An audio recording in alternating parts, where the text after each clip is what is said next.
今天晚上吃薄皮大馅的豬肉白菜馅大蒸饺，外皮柔軟又筋道，內裡還爆汁兒，真的是香爆了。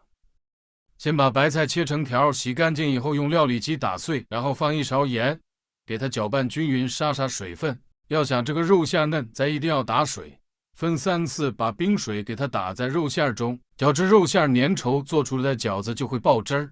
鍋中多倒點油，放入多多的蔥花，1勺13香，來上1勺鹽。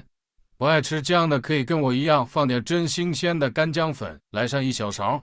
巨腥還吃不出來薑味兒，再來上2勺的一品鮮醬油，1勺老抽上色，來上1勺蠔油，1勺味精。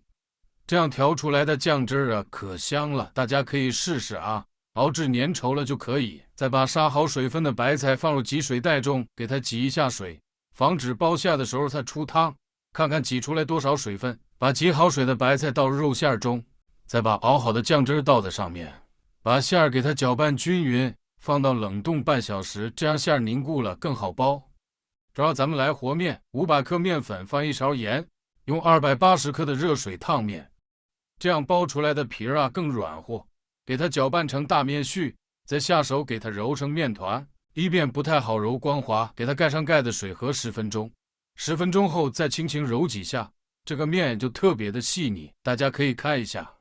直接給它移至繞揉面墊上，稍微揉2下就給它搓成長條形，再給它分成等份均等的面劑子，撒上乾粉揉搓均勻，防止粘在一起。取一塊面團給它擀成蒸餃皮，邊緣給它薄一點，這樣蒸出來的餃子會更軟更透。餡兒已經凝固好了，給它攪拌均勻。取一塊面團，包上適量的餡料，根據自己平時包餃子的方法給它包成餃子，大小就根據自己的喜好定。包好了以後，蒸屉上鋪上蒸籠紙，給它隔開點縫隙，擺在上面，再蓋上蓋子，開中火，水開上鍋以後蒸15分鐘。皮兒薄餡兒大又爆汁的白菜豬肉大蒸餃就出鍋了。這個外皮又薄又筋道，而且皮兒薄餡兒大又爆汁，真的是老香老好吃了。白菜豬肉餡兒大家一定要去試試，特別鮮溜。